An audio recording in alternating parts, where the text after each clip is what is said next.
पिता, पुत्र और पवित्र आत्मा के नाम पर आमीन। जय यीशु। मेरे प्यारे भाई और बहनों, आज इस दिन में सबको ईश्वर के आशीर्वाद प्राप्त हो और आपको और आपके परिवार में सबको शुभकामनाएं। अभी सारे कैथोलिक वाला ईसा मसीह का जन्मोत्सव मनाने के लिए तैयार हो रहा है। कोलोसियों के नाम पत्र अध्याय 15 में पवित्र वचन में सिखा रहा है, ईसा मसीह अदृश्य ईश्वर का प्रतिरूप है। ईसा मसीह अदृश्य ईश्वर का प्रतिरूप है। ईश्वर एक है, उसने इस दुनिया में इंसान बनकर आया ईसा मसीह का रूप लेकर, और अन्य किसी रूप में ईश्वर ने नहीं आया। जो मेरा इस वचन सुनने वाला मेरे भाई और बहनों, आप कभी आपके माता पिता द्वारा, आपके दोस्तों द्वारा, आपके पूर्वजों द्वारा जो भावना से बनाया हुआ किसी देवी देवताओं का अनुसरण करता है, अनुगमन करता है, तो भाई और बहनों समझ लो, ईसा मसीह के सिवा और कोई ईश्वर है ही नहीं। ईसा मसीह ही अदृश्य ईश्वर का प्रतिरूप है। कोलोसियों के नाम पत्र 1:18 में फिर कहता है, वह मृतकों में से पहला उठे है। तो 1:15 में कहता है, वह अदृश्य ईश्वर का प्रतिरूप और ईश्वर के सृष्टि का प्रथम है। तो ईसा मसीह ईश्वर का सृष्टि का आरंभ और मृतकों में से जी उठने वालों में से भी प्रथम हो, इसलिए कि सबको ईसा मसीह में विश्वास करे। इस विश्वास के द्वारा हम सबको जीवन मिले। ईसा मसीह जिस स्वर्ग में रहता है, उस स्वर्ग में हम सबों को निमंत्रण देने के लिए ईसा मसीह इंसान के रूप में आए हैं। ईश्वर ने जब इंसान का रूप धारण किया, तब जैसे इंसान पैदा होता है उसी प्रकार माँ मरियम के गर्भ में आया। माँ मरियम द्वारा, एक महिला द्वारा ही उसी को प्रसव किया। मेरे भाई और बहनों, ईसा मसीह पर जो विश्वास करते हैं वे सब उद्धार पाए। कुछ चरवाहों ने खेत में सोते थे। उस टाइम स्वर्गदूत, जब ईसा मसीह का जन्म हुआ उसी रात में स्वर्गदूतों ने उनके सामने प्रकट हुआ और कहा, तुम्हें बड़े आनंद का सुसमाचार मैं सुनाता हूं। दाऊद के नगर में तुम्हारे मुक्तिदाता ईसा का जन्म हुआ है। ईसा मसीह का जन्म हुआ है। तुम्हारे वो सारे समस्त संसार का आनंद का सुसमाचार था ईसा मसीह का जन्म। क्योंकि यह मैंने नहीं बोला, ईश्वर को आराधना करने वाले सारे स्वर्गदूत चरवाहों के सामने प्रकट होकर उन्हें इस शुभकामनाएं अदा किया। सारे जनता के लिए सुसमाचार का, आनंद का सुसमाचार था ईसा मसीह का जन्म। लेकिन आज मेरे भाई और बहनों, दुनिया में जो हजारों करोड़ों लोग ईसा मसीह पर विश्वास नहीं करता। ईसा मसीह पर विश्वास नहीं करता क्योंकि वो उनके पूर्वजों ने कुछ देवी देवताओं को बनाकर रखा हुआ है, और जो वे लोग देखा नहीं, जो सुना नहीं, उसके साथ कोई रिश्ता नहीं, कोई संबंध नहीं। ऐसे लोग जो भावना से, भावनात्मक, जो अपने चिंता द्वारा कुछ बनाया हुआ कुछ देव मूर्तियों के पीछे हो रहा है कई लोग। मेरे भाई और बहनों, आपके अज्ञता के कारण, आपके पूर्वजों की अज्ञता के कारण, अज्ञानता के कारण इसी प्रकार के देवी देवताओं को जिसने देखा नहीं, जो सुना नहीं, वे उनका पीछे अनुसरण कर रहा है। यीशु कहता है, जो मेरी सुनता है वो मेरा पिता को सुनता है, जो मुझे देखता है वो मेरा पिता को देख रहा है। तो ईसा मसीह के पास जो आते हैं वे पिता परमेश्वर के पास आते हैं। जो यीशु के पास आते हैं वे अनंत जीवन पाते हैं। आजकल बहुत से लोग यीशु के पास नहीं आता। क्यों नहीं आता? क्योंकि ईसा मसीह हमसे पवित्रता चाहता है। पवित्रता चाहते हैं। हमारा बॉडी का पवित्रता नहीं है। हम जो ना धोकर परफ्यूम मारने पर हमारा बॉडी में बहुत पवित्रता आ जाएगा, इसी पवित्रता नहीं है प्रभु चाहता है। ये चाहिए, लेकिन ईसा मसीह पवित्रता चाहते हैं हमारी आत्मा का, हमारी आत्मा का पवित्रता।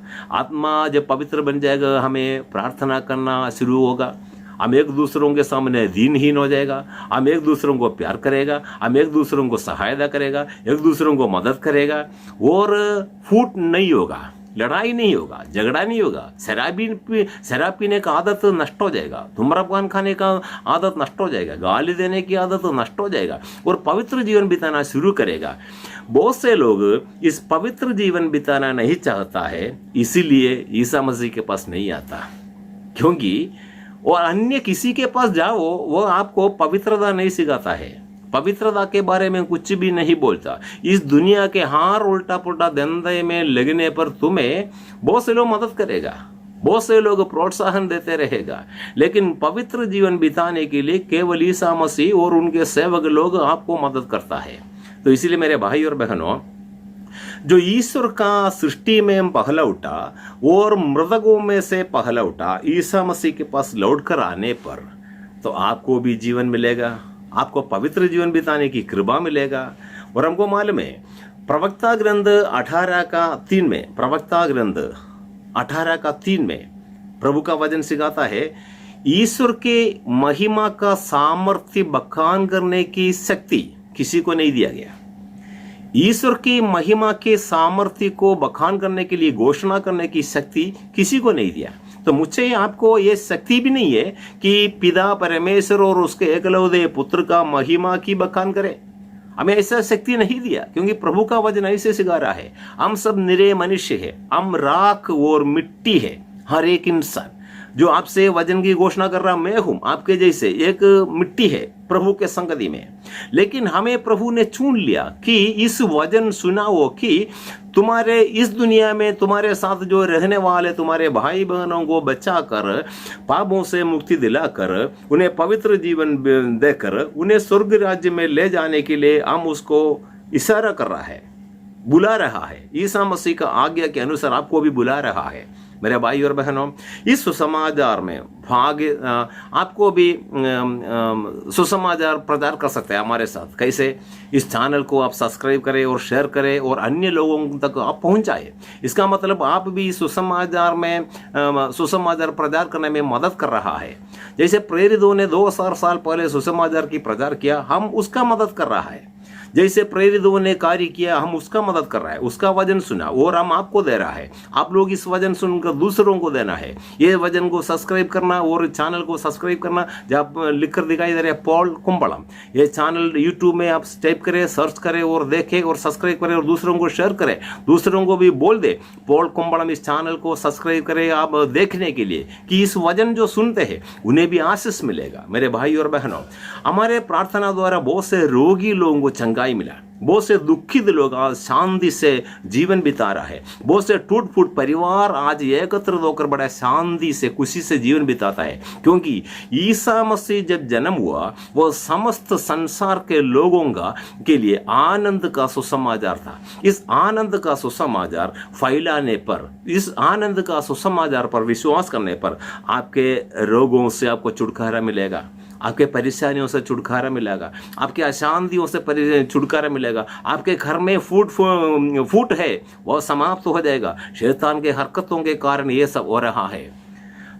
दूसरा कोरिन्थियंस का नाम पत्र अध्याय 4 में हम पढ़ते हैं, बाइबल दूसरा कोरिन्थियंस अध्याय 4 में हम पढ़ते हैं, इस संसार के देवता अर्थात शैतान अविश्वासियों के मन को इतना अंधा किया कि ईश्वर का प्रतिरूप ईसा मसीह का सुसमाचार की ज्योति को देखने में असमर्थ है। मेरे भाई और बहनों, इस दुनिया के देवता अर्थात शैतान अविश्वासियों के मन को इतना अंधा किया कि ईश्वर का प्रतिरूप ईसा मसीह का सुसमाचार की ज्योति को देखने में असमर्थ है। मेरे भाई और बहनों, यदि आप इस सुसमाचार सुनने में असमर्थ है तो समझ लो आपके मन को शैतान इतना अंधा किया कि प्रभु का जो अदृश्य ईश्वर का प्रतिरूप ईसा मसीह का सुसमाचार सुनने में आपको असमर्थ है। तो इसका मतलब शैतान आपके मन को अंधा कर रहा है। आजकल बहुत सारे युवती युवक ईश्वर से अलग हो रहा है, ईश्वर से दूर हो रहा है, क्योंकि ये शैतान का एक चाल है। आपका केवल शरीर को सुख देने के लिए, आपका जो सुनने में अच्छा लगता है, जो देखने में मन को बहुत अच्छा लगता है, ऐसे चीजें सुनने और देखने में आपको ले जाता है। और इस पवित्र वचनों को सुनने के लिए आपको मौका नहीं दे रहा है। आपको इस पवित्र वचन को सुनने के लिए आपको हृदय को नहीं खोल रहा है, आपका मन को नहीं खोल रहा है, आपके मन को इतना अंधा बना रहा है, अंधा बना रहा है। मेरे भाई और बहनों, पुराना व्यवस्था में पहला राजाओं का पत्र 8:12 में हम पढ़ते हैं। पहला राजाओं का पत्र 8:12 में पढ़ते हैं, यरूशलेम मंदिर बनाने के बाद दाऊद राजा के बेटा सुलेमान राजा यरूशलेम मंदिर को बनाया। उसके बाद वहां पर बहुत सारे बलि चढ़ाया। बलि चढ़ाने के बाद उसने प्रार्थना किया। जब प्रार्थना किया, ईश्वर की महिमा इस यरूशलेम मंदिर के अंदर उतर आया। ईश्वर की महिमा को जैसे देखा तो उसका महिमा से यरूशलेम मंदिर भर गया। तो उसका मन इतना अंधा बन गया, उसका आंखें अंधा जैसे बन गया, उसको कुछ देख नहीं पाया। तब उसने पहला राजाओं का पत्र ग्रंथ में 8वां अध्याय 12 में उसने कहता है, देख ईश्वर इतना अंधकार में रहता है। ईश्वर कहाँ रहता है? अंधकार के बादलों में रहता है, अंधकार के बादलों में रहता है। क्यों? जब ईश्वर की महिमा को जब देखा, उसका आंखें बंद हो गया, अंधा जैसे बन गया। हमको मालूम, दोपहर को 12 बजे करीब आप सूरज को देखो, सूरज को, अच्छा धूप का समय, सूरज को देखने से थोड़ा देर के लिए आपका आंखें बंद हो जाएगा, देख नहीं पाएगा। क्यों? इतना ज्योति है, रोशनी है सूरज को। तो इसी प्रकार ईश्वर की महिमा जब यरूशलेम मंदिर में आया, सुलेमान राजा को देख नहीं पाया, उसका आंखें अंधा जैसे बन गया। उसने कहता है, ईश्वर काला बादलों में रहता है। मेरे भाई और बहनों, स्तोत्र ग्रंथ 104:2 में हम पढ़ता है, ईश्वर वस्त्र जैसे ज्योति को, प्रकाश को पहना हुआ है। हम जैसे कपड़ा पहनते हैं उसी प्रकार ईश्वर ने प्रकाश को पहना हुआ है। इस प्रकार प्रकाश को पहना हुआ कपड़ों की तरफ प्रकाश को उड़ा हुआ व्यक्ति को जब देखा, उसकी महिमा देखा, उसको नहीं देखा, उसका महिमा का देखा, तो उसका आंखें अंधा हो गया, अंधा जैसे उसने बन गया। उसने कहता है वो बिल्कुल काला बादलों के अंदर रहता है। मेरे भाई और बहनों, इंसान इतना ही है, हम एक राख और मिट्टी जैसे है। फिर भी ईश्वर ने हमें प्यार किया, जो उस पर विश्वास करते हैं, उसके संगति में जाते हैं, उन सबको प्यार किया, उसकी महिमा को देखने के लिए हमें कृपा देता है और मौका देता है। और यदि आप उस मंदिर में नहीं जाएगा, ईश्वर के पास नहीं जाएगा, तो आपको कैसे इस मौका मिलेगा? आप अपना पिताजी को देखना है तो पिताजी के पास जाना, आपके माँ को देखना है तो माँ के पास जाना। तो उसी प्रकार आपके सृष्टिकर्ता, आपके मुक्तिदाता को देखना है तो आप इस मुक्तिदाता के पास आना है, ईसा मसीह के पास आना है। जब ईसा मसीह के पास आएगा, उसका महिमा को देखेगा, महिमा को देखेगा, आपके बीमारियां, परेशानियां, सारे जो समस्या है आपका जिंदगी में, वो सब दूर हो जाएगा। जब इसे आप प्रकाश को देखेगा, आपका छाया बाहर चले जाएगा। उसी प्रकार आप जब ईसा मसीह को देखेगा तो आपके बीमार सब पीछे हट जाएगा, आपके समस्या पीछे हट जाएगा, आपके जो रोग बीमार है वो पीछे हट जाएगा। आजकल बहुत से लोग रोगी हम बढ़ते जा रहा है। क्यों? ईश्वर से जितने दूर हो जाएगा उतना रोगी हम बढ़ते जाएगा, क्योंकि शैतान के चाले हमारा सर्वनाश करना। शैतान ये चाहता है हर एक इंसान दुखित हो, रोते रहो, एक दूसरों को लड़ाई करते रहो, अपना शरीर को, आत्मा को अपवित्र बना लो, क्योंकि वे सब शैतान का संतान बन जाए। मेरे भाई और बहनों, इसलिए इस दुनिया के देवता हमारे मन को यदि इतना अंधा किया है, तो उस अंधकारमय दिमाग में, हमारे मन में ईश्वर की ज्योति आने में हम प्रार्थना करें। क्योंकि ईसा मसीह जब गौशाला में पैदा हुआ, 3 राजा लोगों ने जाकर सोना चांदी वगैरह उसका सामने रखा, क्योंकि उसने वे लोग एक तारा को देखा, तारा, उस तारा को अनुसरण किया, उनका पीछे हो लिया और वे लोग ईसा मसीह के पास पहुंचा। उसी प्रकार इस वचनों का अनुसरण आप करेंगे, आप भी आज नहीं तो कल ईसा मसीह के पास आ जाओगे। जो इस वचन एक ज्योति है, ईसा मसीह कपड़ा पहनते उसी प्रकार ज्योति को ओढ़े हुए है। तो उसी चादर की तरफ उड़ा हुआ वस्त्र, ज्योति को उड़ा हुआ उस प्रभु ईश्वर के पास यदि हम भी जाएंगे, हम भी उसी ज्योति को देख पाओगे, हमें भी देखने की कृपा देगा। क्योंकि जो लोग प्रभु को ढूंढते हैं, खोजते हैं, उसको ईश्वर अपने आप को मुलाकात करने की मौका देगा। ये प्रभु की वादा है। जितने लोग ईश्वर को ढूंढ कर गए, वे कोई निराश में नहीं डूबा, बल्कि वे सब ईश्वर को पाया है। Hallelujah, hallelujah. संत पौलुस का चरित्र भी यही कहता है। उसने ईश्वर के, ईसा मसीह के साथ मुलाकात हुआ, तब उसने साउल संत पौलुस में बदल गया। हमारे जिंदगी में भी ईसा मसीह को जब तक नहीं देखेगा, अंधकार में फटकते रहेगा, शैतान तुम्हें बहकाते रहेगा, हर बीमारी, समस्या, परेशानियां तुम्हारे जिंदगी में डालते रहेगा। ये मेरे भाई और बहनों, जो क्रिसमस के आगमन के लिए हम सब आगमन नजदीक आ गया, उसके लिए, उसका स्वागत करने के लिए हम तैयार हो रहा है। मेरे भाई और बहनों, ईसा मसीह जैसे गौशाला में पैदा हुआ, उस ईसा मसीह को हमारे हृदय में संजोए रखने का, हृदय में जन्म लेने के लिए हृदय के द्वार खोल दे, और जैसे उस प्रकाश को हमारे हृदय में ले ले तो हमारे बीमारियां, समस्याएं, हर परेशानी दूर हो जाएगा। यदि कोई बीमार से पीड़ित है, अभी प्रभु से प्रार्थना करें, ये प्रभु यीशु, आप जैसे गौशाला में पैदा हुआ, गौशाला एक अपवित्र जगह था, उसी प्रकार मेरा हृदय भी अपवित्र है प्रभु। हमारे मन को इस दुनिया के शैतान अंधकारमय बना दिया। ये प्रभु यीशु, आप इस संसार की ज्योति बनकर आए हैं, हमारे मन को उजाला दे प्रभु, हमारे जिंदगी में उजाला दे प्रभु, हमारे घर परिवार में उजाला दे प्रभु, हमारे मन तन सब कुछ पवित्र बना ले प्रभु,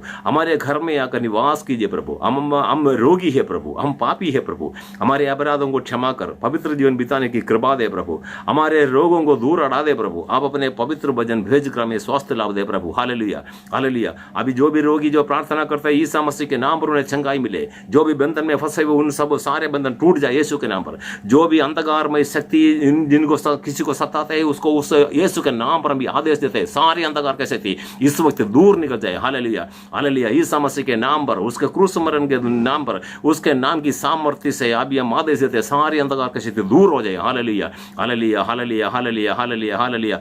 मेरे भाई और बहनों, इस वचन को आप लोग सब्सक्राइब करें, दूसरों को शेयर करें कि बहुत से लोगों तक इस वचन को पहुंचने दो, और वचन को फैलाने के लिए आपको भी प्रभु ने पुरस्कार देगा और आपको आशीष मिलेगा। आप इस वचन को जो आपको जो चैनल में दिखाई दे रहे पॉल कुंबलम, ये यूट्यूब में पॉल कुंबलम टाइप करें, आप देखें और सब्सक्राइब करें और शेयर करें, और ईश्वर आप सबों को आशीर्वाद प्रदान करेगा, आपको और आपके परिवार को, आपके पत्नी, बच्चे, जो भी जितने भी लोग आपके घर परिवार में, दादा दादी, नाना नानी, जितने भी लोग हैं, सास ससुर, सबको ईश्वर ने आशीर्वाद प्रदान करेगा।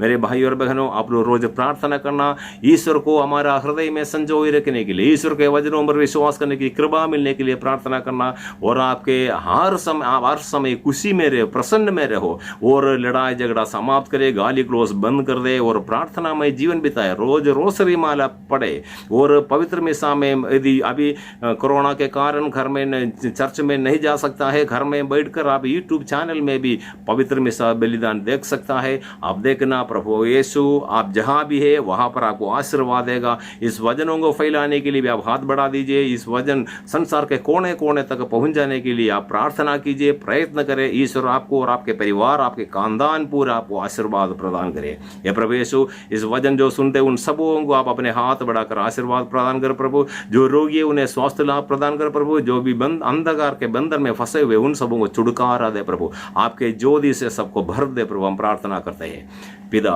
पुत्र और पवित्र आत्मा के नाम पर, आमीन। सबको जय यीशु।